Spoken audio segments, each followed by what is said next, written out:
পুজোর তোড়জোড় শুরু করেছিলাম কেনাকাটা দিয়ে। অপূর্বর অফিসের ছুটি পড়ে গেল, তাই আজ যাচ্ছি এবার বাড়ি।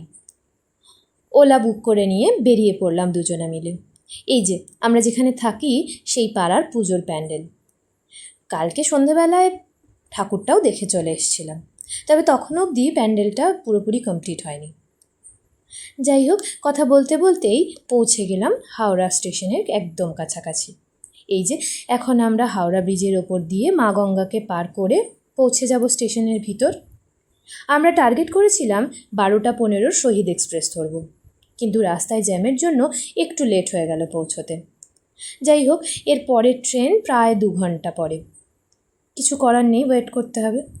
এই যে চলে এসছি এখন প্ল্যাটফর্মে। ট্রেন দিয়ে দিয়েছে, একদম পুরো ফাঁকা, তাই নিজেদের পছন্দ মতন একটা সিট পছন্দ করে ব্যাগপত্র রেখে আমরা দুজনে বাইরেটায় এসে বসে আছি। ট্রেনের ভিতরটায় এত মারাত্মক গরম, থাকাই যাচ্ছে না। আর এই 2 ঘন্টা ওয়েট করাটা ভীষণ কষ্টকর, তাই বাইরে বসেই একটুখানি ঠান্ডা হয়ে নিচ্ছিলাম। ট্রেনের টাইম 1:45 মতন। এরপর আর কি, ট্রেন ছেড়ে দিল। আমরা দুজনেও কলকাতাকে টাটা বাই বাই বলে বাড়ির উদ্দেশ্যে রওনা হয়ে পড়লাম। বাড়িতে এরপর অনেক কাজ, অনেক আনন্দ, অনেক হইহুল্লোড় করে কাটবে গোটা ছুটিটা। আপাতত আসি, টাটা।